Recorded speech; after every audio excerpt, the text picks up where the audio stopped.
দর্শক আমন্ত্রণ জানাচ্ছি যমুনার বিশেষ আয়োজন ডক্টরস কলে। আপনাদের স্বাস্থ্য বিষয়ক নানান প্রশ্ন আর সেসবের তাৎক্ষণিক সমাধান নিয়ে আমাদের এই বিশেষ আয়োজন। আপনাদের সাথে পুরো আয়োজন জুড়ে সাথে আছি আমি ডাক্তার সিদ্রা ইকবাল। আমাদের এই আয়োজনে থাকছেন দেশ বরেণ্য আর আধুনিক চিকিৎসা বিজ্ঞানে দক্ষ চিকিৎসকরা। আজ আমাদের আলোচনার বিষয় মৃগী রোগ এবং তার সার্জারি কখন করতে হবে এবং কাদের করতে হবে এই বিষয় নিয়ে আজ আমরা আলোচনা করব। এবং আলোচনার জন্য অতিথি হিসেবে আছেন national institute of neuroscience and হসপিটালের সহযোগী অধ্যাপক ডাক্তার হারুনুর রশিদ। আমাদের বিশেষজ্ঞ চিকিৎসকের পরামর্শ পাওয়ার জন্য সরাসরি ফোন করতে পারেন 982405 নাম্বারে। স্যার, আপনাকে স্বাগত জানাচ্ছি ডক্টরস কলে। ধন্যবাদ। মৃগী রোগ বা এপিলেপসি, মৃগী রোগ মানে যে জীবন থেমে যাওয়া তা কিন্তু নয়, এবং তারই পাশাপাশি বলতে চাই যে জীবন থেমে যাওয়া যে কথাটা বলছিলাম যে ওষুধে কিন্তু তার একমাত্র সমাধানও নয়। সেখানে আমরা আজকে কথা বলবো যে সার্জারি নিয়ে। সার্জারি হতে পারে তার জীবনের মোড় ঘুরিয়ে দেওয়া একটি পদক্ষেপ। তো একটু জানতে চাই প্রথমে যে মৃগী রোগ আসলে কি, এটা দিয়ে একটু শুরু করি। মৃগী রোগ বলতে আমরা কি বুঝি?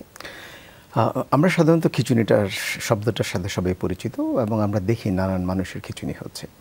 সাধারণত যে সমস্ত কারণগুলোতে খিঁচুনি হয়, যখন কোনো একটা রোগীর সাধারণত ডায়াবেটিক পেশেন্টের যখন গ্লুকোজ কমে যায় তখন তার খিঁচুনি হয়, অথবা অ্যাক্সিডেন্ট হলো তার পরপরই তার খিঁচুনি হলো, স্ট্রোক হলো খিঁচুনি হচ্ছে, জ্বর হলো তার খিঁচুনি হচ্ছে, অনেক সময় রক্তের লবণের পরিমাণের তারতম্যের কারণেও খিঁচুনি হয়। কিন্তু যখন কোনো কারণ খুঁজে পাওয়া যায় না, এমনিতেই একটা পেশেন্টের খিঁচুনি হচ্ছে, সেটাকে আমরা বলছি মৃগী। আচ্ছা, তাহলে সেক্ষেত্রে মৃগী রোগ এবং খিঁচুনির মধ্যে পার্থক্য বোঝার উপায়? আপনি যখন দেখবেন যে একটা মানুষের কোনো একটা সে নর্মাল স্বাভাবিক কাজকর্ম করছে, তারপরে তার খিঁচুনি হচ্ছে, মোস্ট লাইকলি দিস ইজ, সাধারণত ধরা হয় এটাই হচ্ছে মৃগী। আচ্ছা, তো আপনি যেহেতু ন্যাশনাল ইনস্টিটিউট অফ নিউরোসায়েন্সে আছেন, একটু জানতে চাচ্ছি যে খিঁচুনি রোগীর সংখ্যা আপনারা কেমন পেয়ে থাকেন সেখানে? 2020 সনে একটা স্টাডি হয়ে সমীক্ষা হয়েছে সারা বাংলাদেশ জুড়ে। সেখানে আমরা দেখেছি প্রতি হাজারে 8 জন রোগী খিঁচুনির রোগে আক্রান্ত। তো সেই হিসাবে বাংলাদেশে প্রায় 15 থেকে 20 লাখ পেশেন্ট আছে রোগীর। এখানে একটা জিনিস খেয়াল রাখতে হবে, কোনো একটা পরিবারে যখন একটা খিঁচুনির রোগী থাকে তখন কিন্তু রোগী নিজে সাফার করে না, পুরো পরিবার সাফার করে থাকে। সেই হিসাবে আমরা যদি হিসাব করি যে একটা পরিবারে যদি একটা খিঁচুনির পেশেন্ট থাকে, অলমোস্ট 1 থেকে 1.5 কোটি পরিবার বা মানুষ এই খিঁচুনি রোগের সাথে পরিচিত বা তাদের নিয়ে চিন্তা করছে বা বিভিন্ন সমস্যায় সম্মুখীন হচ্ছে। আমিও একটা জরিপে দেখলাম যে সারা বিশ্বে প্রায় 5 থেকে 6 কোটি মানুষ এখন বর্তমানে খিঁচুনি রোগে আক্রান্ত আছেন বা এপিলেপসিতে আক্রান্ত আছেন, এবং তাই পাশাপাশি তাদের পরিবারের কথা যেটা আপনি বললেন যে একজনের এপিলেপসি হলে তার মানে হচ্ছে সমস্ত পরিবার যারা রয়েছে তারা কিন্তু ভুক্তভোগী।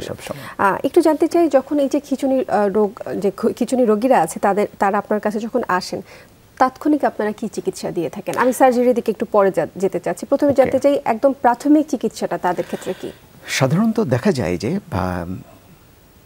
100 জন পেশেন্ট যদি আমার কাছে আসে, তার মধ্যে 65% রোগী প্রথম আমরা যে ওষুধ ব্যবহার করি, একটা ওষুধেই তাদের খিঁচুনিগুলো নিয়ন্ত্রণ থাকে।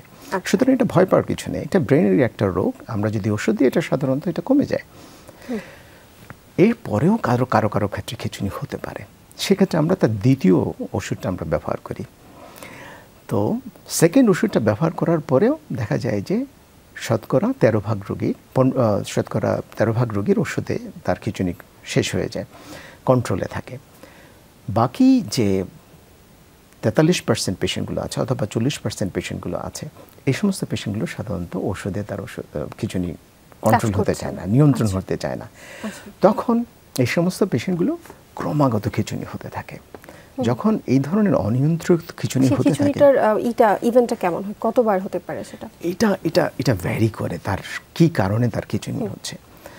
কোনো রোগীর ক্ষেত্রে প্রতিদিনই 100 থেকে 150 বার খিঁচুনি হচ্ছে।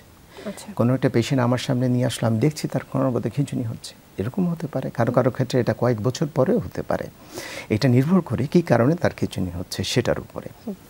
আচ্ছা, মৃগী রোগ যাকে মূলত বাংলাদেশে অনেকেই মানসিক রোগ হিসেবে আখ্যায়িত করে দেয়, যে মৃগী রোগটা আসলে একটা মানসিক রোগ বা সে একজন পাগল এবং হচ্ছে তার এই রোগের কোনো রকম সমাধান আসলে নেই বা একটা পার্মানেন্ট সলিউশন বলতে পারি যেটা নেই। তবে সেখানে আমরা আজকে বলছি যে মৃগী রোগে কিন্তু এখন একটা পার্মানেন্ট সলিউশন আছে, সেটা হচ্ছে সার্জারি। তো সার্জারির দিকে আমরা আসলে কখন যাব? আমরা যখন দেখলাম যে দুটো ড্রাগসই যেটা আপনারা দিয়ে থাকেন সেটা কাজ করছে না, তখন আমরা কিন্তু সার্জারির দিকে যাচ্ছি। তো যখন সার্জারির দিকে যাব, অবশ্যই এখানে হচ্ছে যে কারা সার্জারির জন্য উপযুক্ত, এই প্রশ্নটা কিন্তু চলে আসে। তাহলে কারা আসলে সার্জারির জন্য উপযুক্ত, কিভাবে আপনারা এটা ইভ্যালুয়েট করে থাকেন যে এই রোগীর সার্জারি আমরা করতে পারি? হ্যাঁ, রাইট। তাহলে আমরা যেটা বলছিলাম যে সেটা হচ্ছে শতকরা 65% রোগী ওষুধে সাধারণত খিঁচুনিটা নিয়ন্ত্রণ করা সম্ভব, সুতরাং এদের ভয় পাওয়ার কিছু নেই। সমস্যা হচ্ছে এরপরেও যাদের খিঁচুনি হচ্ছে তাদেরকে নিয়ে। কারণ আপনি চিন্তা করেন একটা ছেলে, সে খিঁচুনি নিয়ে জন্মের প্রথম দিন থেকে তার খিঁচুনি, ওষুধ দিচ্ছে, ওনার খিঁচুনি নিয়ন্ত্রণ হচ্ছে না। যার 2 বছর বয়সে যার হাঁটার কথা, তার 3 বছর লাগছে, 4 বছর লাগছে, সুতরাং তার ডেভেলপমেন্টটা, মেন্টাল ডেভেলপমেন্টটা তার হচ্ছে না অনিয়ন্ত্রিত খিঁচুনি। কি তাহলে ডেভেলপমেন্ট যে এটা মেন্টাল ডেভেলপমেন্টটা সেটাকে হ্যাম্পার করতে পারে? সব কিছু হ্যাম্পার করতে পারে। আচ্ছা, এই যে যার ডেভেলপমেন্টের প্রবলেম হচ্ছে তার কিন্তু আপনার এই ধরনের রোগী যখন অনিয়ন্ত্রিত খিঁচুনি থাকে, তার মা কিন্তু তার সাথে সবসময় বসা থাকেন, এবং ক্রমান্বয়ে তার খিঁচুনি হওয়ার কারণে বিভিন্ন ধরনের আঘাতজনিত তার সমস্যা হয়। তাহলে তার ফিজিক্যাল প্রবলেম হচ্ছে, তার মেন্টাল প্রবলেম হচ্ছে। এই রোগীকে নিয়ে মা কিন্তু বাইরে যেতেও পারে না, সোশ্যাল লাইফটা কিন্তু একেবারে ডিস্ট্রয় হয়ে যায়, অনেক ধরনের তার কিন্তু সমস্যা তৈরি হচ্ছে। সুতরাং আমাদের চেষ্টা থাকবে যে সমস্ত রোগীদের ক্ষেত্রে আমরা ওষুধ দিয়ে তার খিঁচুনিটা নিয়ন্ত্রণ করতে পারছি না, তাদের ক্ষেত্রে সার্জারি করলে বা এই পেশেন্টটা সার্জারির জন্য করা যাবে কিনা সেটার জন্য কিছু পরীক্ষা করতে হয়। সেই পরীক্ষাগুলো কি একটু জেনে নিতে চাই। সেই পরীক্ষাগুলো প্রথম আমরা যেটা করি সেটা হচ্ছে ইইজি। ইজি হচ্ছে আমরা হার্টের যেভাবে রিদমগুলো আমরা দেখতে পারি ইসিজির মাধ্যমে, ব্রেনের ওয়েভগুলো আমরা দেখতে পারি। আমি যখন কথা বলার সময় আমার হাতটা নাড়ছি, এর মানে হচ্ছে যে আমার ব্রেনের একটা অংশ কাজ করছে, যে অংশটুকু হাত নাড়াচাড়া করার জন্য সহায়তা করে। তেমনি ব্রেনের প্রত্যেকটা অংশ আলাদা আলাদা ফাংশন রয়েছে। আমি যে কথা বলছি, কথা বলার জন্য আলাদা ফাংশনাল এরিয়া আছে, নির্দিষ্ট অংশ আছে ব্রেনের। চোখে দেখার একটা নির্দিষ্ট অংশ আছে। এখন যদি তার খিঁচুনি হতে থাকে, আমরা প্রথমে দেখতে চাই ব্রেনের কোন অংশ থেকে তার খিঁচুনিটা তৈরি হচ্ছে। আপনি হচ্ছে প্রথমে আপনারা ইভ্যালুয়েট করেন যে ব্রেনের কোন অংশে হচ্ছে খিঁচুনিটা হয়ে থাকে, এবং কিছু পরীক্ষা নিরীক্ষা এখানে রয়েছে। এই বিষয়ে আরো প্রশ্ন আছে, সময় হয়ে গিয়েছে একটি বিরতির, তারপর আমি ফিরছি আলোচনায়। দর্শক, ডক্টরস অন কল অনুষ্ঠানের নিচে ছোট্ট একটি বিরতি, আমাদের সাথেই থাকুন। দর্শক, আবারও স্বাগত জানাচ্ছি ডক্টরস অন কলে। আজ আমরা কথা বলছি মৃগী রোগ নিয়ে এবং মৃগী রোগের সার্জারি নিয়ে কথা বলছি। এই বিষয়ে কথা বলবার জন্য আমাদের সাথে আছেন ডাক্তার হারুনুর রশিদ। স্যার, আপনি আমাদেরকে বলছিলেন যে মৃগী রোগের সার্জারির জন্য কি কি পরীক্ষা নিরীক্ষা আসলে আমরা করব? তো আমরা যেটা বলছিলাম যে আমরা প্রথম যে পরীক্ষা করি সেটা হচ্ছে ইইজি। ইজি দুটোভাবে করা যায়, একটা হচ্ছে তার খিঁচুনি দুটার মাঝখানে করা যায় ইন্টাররেক্টাল ইজি, অথবা আমরা পেশেন্টটাকে ভর্তি করে আমরা তার ইজি করতে পারি। সেক্ষেত্রে আমাদের দুটো সুবিধা, একটা হচ্ছে পেশেন্টের আমরা খিঁচুনিটা দেখতে পারবো, যার কারণে পুরোটা আমরা রেকর্ড করি, এবং সাথে সাথে তার আমরা ইজিটা করতে পারি। তাহলে এই পরীক্ষার মাধ্যমে আমরা বুঝতে পারবো ব্রেনের কোন জায়গা থেকে তার খিঁচুনি তৈরি হচ্ছে। আমাদের মেইন টার্গেট হচ্ছে যে কোনো একটা ফোকাস থেকে যেই জায়গা থেকে খিঁচুনিটা তৈরি হচ্ছে সেটা বের করা। সুতরাং আমরা এই ইইজি পরীক্ষার মাধ্যমে আমরা বুঝতে পারি কোন জায়গা থেকে তার খিঁচুনিটা তৈরি হচ্ছে। যাতে অপারেশন করবার সময় এই জিনিসটা আপনারা বুঝতে পারেন, মাথায় রাখতে হবে যে কোথা থেকে উৎপত্তি হচ্ছে এটা। সেকেন্ড আরেকটা জিনিস আমরা করি, আরেকটা পরীক্ষা করি, আমরা একটা স্পেশাল এমআরআই অফ ব্রেন করি, এপিলেপসি প্রোটোকল।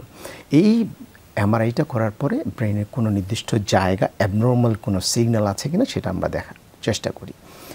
তাহলে আমরা প্রথমে পেশেন্টের আমরা হিস্ট্রি নিব, হিস্ট্রি থেকে আমরা তার খিঁচুনিটার ধরনটা আমরা বোঝার চেষ্টা করি। তারপরে ইজি করার মাধ্যমে আমরা দেখি ঠিক আমরা হিস্ট্রি থেকে যে ইনফরমেশনগুলো পাচ্ছি সেগুলো থেকে বোঝার চেষ্টা করি ব্রেনের কোন জায়গা থেকে তার খিঁচুনিটা তৈরি হচ্ছে।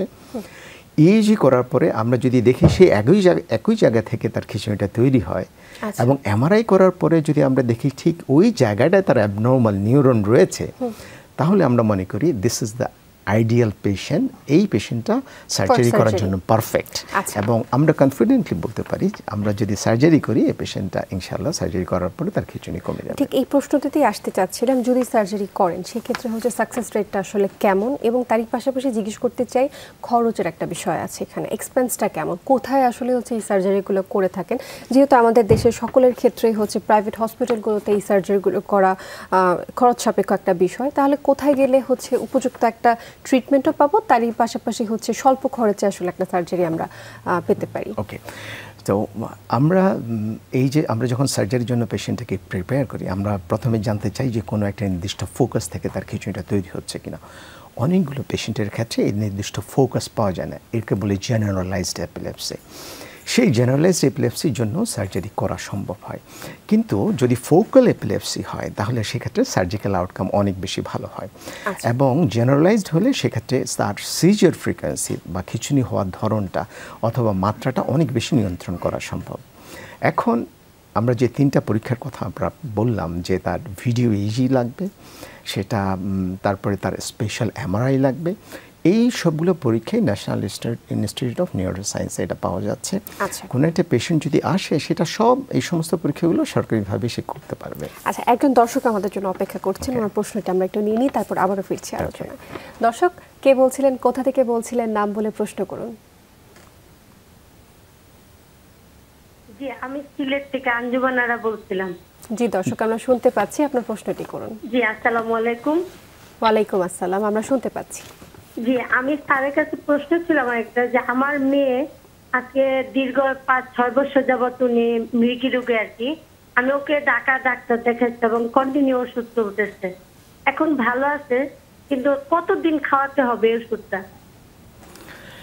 এটা হচ্ছে যে আপনার, আমি এটা খুবই ভালো লাগলো যে আপনি ওষুধগুলো কন্টিনিউ করছেন, কারণ ম্যাক্সিমাম ক্ষেত্রে দেখা যায় যে আমাদের রোগীর ওষুধগুলো কন্টিনিউ করতে চায় না। এবং আপনি কিন্তু ওষুধগুলো কন্টিনিউ করার কারণে কিন্তু আপনার খিঁচুনিটা নিয়ন্ত্রণে আছে। আপনি যদি দেখেন যে 2 বছর হয়ে গেছে ওষুধ আপনি কন্টিনিউ করছেন কিন্তু তার খিঁচুনি হচ্ছে না, সেক্ষেত্রে আমার মনে হয় যে আপনি যে ডাক্তারের চিকিৎসা নিচ্ছেন ওনার সাথে যোগাযোগ করবেন, ডেফিনেটলি উনি ধীরে ধীরে খিঁচুনি ওষুধগুলো কমিয়ে নিয়ে আসবেন। আচ্ছা, যে কথাটি কিন্তু আমরা একটু আগেও বলছিলাম যে খিঁচুনি রোগের জন্য কিন্তু ওষুধগুলো হচ্ছে পরবর্তীতে চেঞ্জ করতে হবে কিনা, বা কতটুকু ডোজ বাড়াতে হবে বা কমাতে হবে, এটার জন্য কিন্তু আবার সেই চিকিৎসকের কাছে একটা অ্যাপয়েন্টমেন্টের দরকার আছে বা একটা রুটিন চেকআপের প্রয়োজন আছে। স্যার, আরও প্রশ্ন আছে, তবে সময় হচ্ছে আরেকটি বিরতির, তারপর ফিরছি আলোচনায়। দর্শক, ডক্টরস অন কল অনুষ্ঠানে নিচ্ছি ছোট্ট একটি বিরতি, সাথেই থাকুন। দর্শক, আবারও স্বাগত জানাচ্ছি ডক্টরস অন কলে। আজ আমরা কথা বলছি মৃগী রোগের সার্জারি নিয়ে, এবং এই বিষয়ে কথা বলবার জন্য সাথে আছেন ডাক্তার হারুনুর রশিদ। আমরা স্যার কথা বলছিলাম মৃগী রোগে নানান কারণগুলো নিয়ে। এখন একটু জানতে চাচ্ছি, যখন আপনারা সার্জারিটা করে ফেলেন সেটার আউটকামটা আসলে কেমন আউটকাম বাংলাদেশে আছে এখন? ঠিক আছে, আমি আবার একটু স্মরণ করে দিতে চাই। নর্মালি ওষুধের দ্বারা 100 জনের ভিতরে 65 জন রোগীর ওষুধ দ্বারা নিয়ন্ত্রণ করা সম্ভব। যাদের ক্ষেত্রে নিয়ন্ত্রণ করা যাচ্ছে না তাদের ক্ষেত্রে শুধুমাত্র আমরা সার্জারির কথা বলছি। আচ্ছা, তো আমরা যখন সার্জারি করার প্ল্যান করি তখন আমরা এটা আইডেন্টিফাই করার চেষ্টা করি যে ব্রেনের কোন অংশ থেকে খিঁচুনিটা তৈরি হচ্ছে। এটা যদি আইডেন্টিফাই করা সম্ভব হয় তাহলে সেই ক্ষেত্রে রোগীর যে অংশটুকু থেকে খিঁচুনি হচ্ছে সেই অংশটুকু যদি আমরা রিসেট করি বা ফেলে দিই তাহলে রোগীর খিঁচুনিটা কমে যায়। আপনাকে একটা ব্রেনের সার্জারি, কিন্তু ব্রেনের সার্জারি এখানে কিন্তু একটা আতঙ্কের বিষয় চলে আসছে, যে একটা ব্রেনের সার্জারি, সেখানে একটা অংশ ফেলে দেওয়া হবে, তখন কি রোগী স্বাভাবিক জীবনযাপনে ফিরে আসবে কিনা, বা কোনো একটা অংশ প্যারালাইসিস হয়ে যেতে পারে কিনা, বা কথা বলা বা দেখা, এই সকল বিষয় নিয়ে কোনো অসুবিধা হতে পারে কিনা, এই বিষয়টা কিন্তু চলে আসে। তো একটু জানতে চাচ্ছি। আমরা যখন সার্জারিটা করি, তখন আমরা যখন পেশেন্টটাকে প্রিপেয়ার করি সার্জারি করার জন্য, তখন কিন্তু আমরা এটাও খেয়াল রাখি যে আমরা ব্রেনের কোনো ফাংশনাল এরিয়া থেকে তার খিঁচুনিটা তৈরি হচ্ছে কিনা। আমাদের মেইনলি 2টো ফাংশনাল এরিয়া আছে, একটা হচ্ছে ব্রোকাস এরিয়া যেটা দিয়ে আমরা কথা বলছি, আর একটা হচ্ছে তার মোটর কর্টেক্স যেটা দিয়ে আমরা হাত পা নাড়ছি। ভিজুয়াল কর্টেক্স আছে, সেন্সরি কর্টেক্স আছে, বাট এই দুটো খুব ইম্পর্টেন্ট এরিয়া। সে সমস্ত এরিয়াগুলোতে রোগী যদি ইনভলভমেন্ট হয় সার্জারি, যদি যেই জায়গা থেকে খিঁচুনিটা তৈরি হচ্ছে সেই জায়গাটা যদি এই জায়গার ভিতরে থাকে, অথবা এই জায়গা থেকে যদি খিঁচুনিটা তৈরি হয়, তাহলে সেক্ষেত্রে আমরা রিসেকশন করি না, সেক্ষেত্রে আমরা ভিন্ন ধরনের সার্জারি করি, বাট সেক্ষেত্রে আমরা ভিন্ন ধরনের সার্জারি করি। সেইটাকে বলে আছে আমরা নিউরোমডিউলেশন বা ভিএনএস, ভ্যাগাল নার্ভ স্টিমুলেশন। ব্রেনে যেভাবে পেসমেকার লাগানো হয়, হার্টে যেভাবে পেসমেকার লাগানো হয়, একইভাবে ব্রেনে পেসমেকার লাগানো সম্ভব। এবং এটা যদি আমরা লাগাতে পারি তাহলে দেখা যায় যে তার ব্রেনে তার খিঁচুনি হওয়ার সম্ভাবনা প্রায় 50 থেকে 60% কমে আসে। এখন সার্জিক্যাল আউটকামের কথা আপনি জিজ্ঞাসা করছেন যে সার্জারি হওয়ার পর রোগীর উন্নতি হওয়ার সম্ভাবনা কেমন। আমরা যদি ফোকাসটা আইডেন্টিফাই করতে পারি কোন জায়গা থেকে খিঁচুনিটা তৈরি হচ্ছে, উৎপত্তি স্থল যদি আমরা ধরতে পারি, তার হিস্ট্রির মাধ্যমে, তার ইজি করার মাধ্যমে, তার এমআরআই করার মাধ্যমে আমরা যদি এটা বের করতে পারি এবং আমরা রিসেট করলে তার সার্জিক্যাল আউটকামটা ভালো হয়।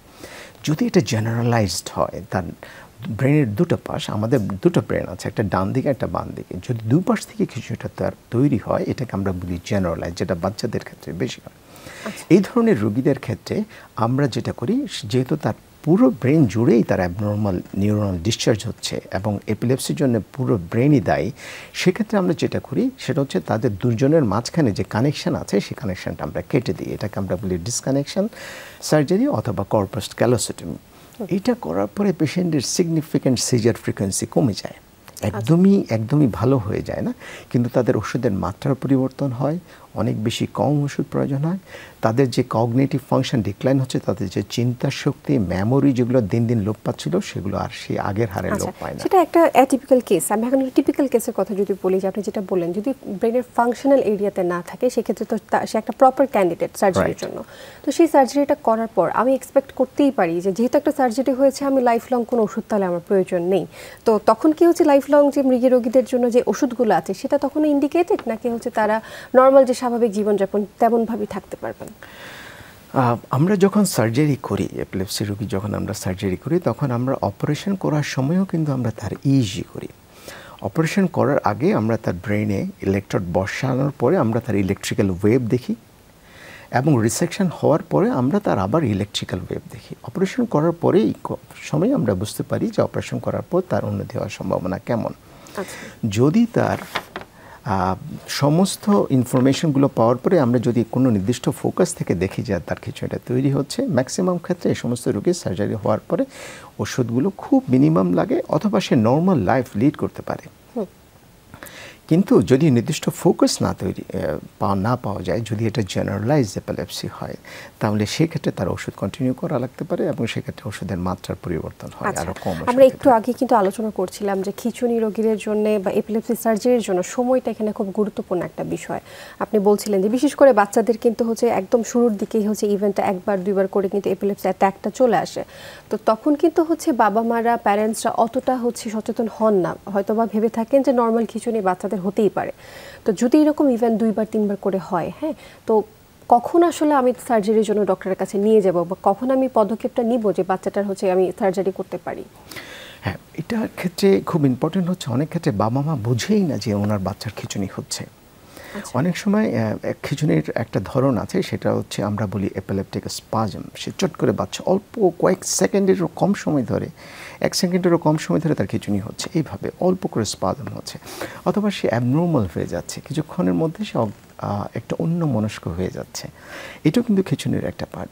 অনেক সময় দেখা যায় যে শুধু বমি হচ্ছে, এটাও কিন্তু খিঁচুনির একটা লক্ষণ। শুধু নানান খিঁচুনির লক্ষণ আছে যেটা অভিভাবকরা অনেক সময় বুঝতে পারেন না। এই জন্য যদি কোনো অ্যাবনর্মাল কোনো কিছু উনি দেখেন বাচ্চাদের মধ্যে, তাহলে অবশ্যই উনি চিকিৎসকের পরামর্শ নেবেন। এখন যেটা প্রশ্ন হচ্ছে যে কখন সার্জারিটা লাগবে। খিঁচুনির ওষুধ শুরু করার পরেও যদি আপনি দেখছেন যে দুটো ওষুধে তার খিঁচুনিটা কন্ট্রোল হচ্ছে না, সেক্ষেত্রে আমরা বলছি আপনাকে নিয়ে আসতে হবে। দুটো কারণ। একটা কারণ হচ্ছে যে অনিয়ন্ত্রিত খিঁচুনি হওয়ার কারণে তার কিন্তু নর্মাল ব্রেনটা কিন্তু অ্যাবনর্মালে কনভার্ট হয়। It is more dangerous than a tumour. একটা টিউমারের থেকেও এটা কিন্তু অনেক বেশি ভয়ঙ্কর। কেন? একটা টিউমার একটা নির্দিষ্ট জায়গা আছে, সে ধীরে ধীরে বড় হবে এবং সেটা ব্রেনে চাপ দিবে, যার কারণে রোগীর সমস্যা তৈরি হবে। কিন্তু অনিয়ন্ত্রিত খিঁচুনির ক্ষেত্রে যে সমস্যাটা হচ্ছে, সেটা নর্মাল ব্রেনটাকে অ্যাবনর্মাল ব্রেনে কনভার্ট করছে। This is the problem.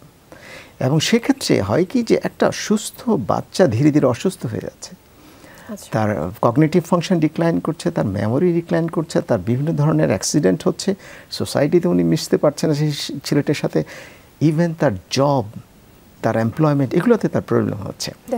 তো সেই জন্যে যাদের ক্ষেত্রে অনিয়ন্ত্রিত থাকবে তাদের ক্ষেত্রে অবশ্যই দ্রুত সার্জারির ক্ষেত্রে নিয়ে আসতে হবে। আমি একটু যোগ করতে চাই একটা বিষয় এখানের ক্ষেত্রে। আমরা দেখেছি যে কোনো একটা পেশেন্ট যখন খিঁচুনি তৈরি হয় এবং সার্জারিতে যখন আসে, সেই ক্ষেত্রে উন্নত দেশে এই সময়টায় অলমোস্ট তার 18 থেকে 20 বছর।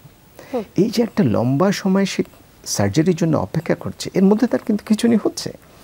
এখন এই খিঁচুনি হওয়ার কারণে তার কিন্তু নর্মাল ব্রেনটা অ্যাবনর্মাল হয়ে যাচ্ছে, অলরেডি যে ক্ষতি হওয়ার ছিল সেই ক্ষতিটা কিন্তু হয়ে যাচ্ছে। এবং এদের ক্ষেত্রে দেখা যায় যে দেরিতে সার্জারি হওয়ার কারণে সার্জারি হওয়ার পরে তার আউটকামটা ভালো হয় না।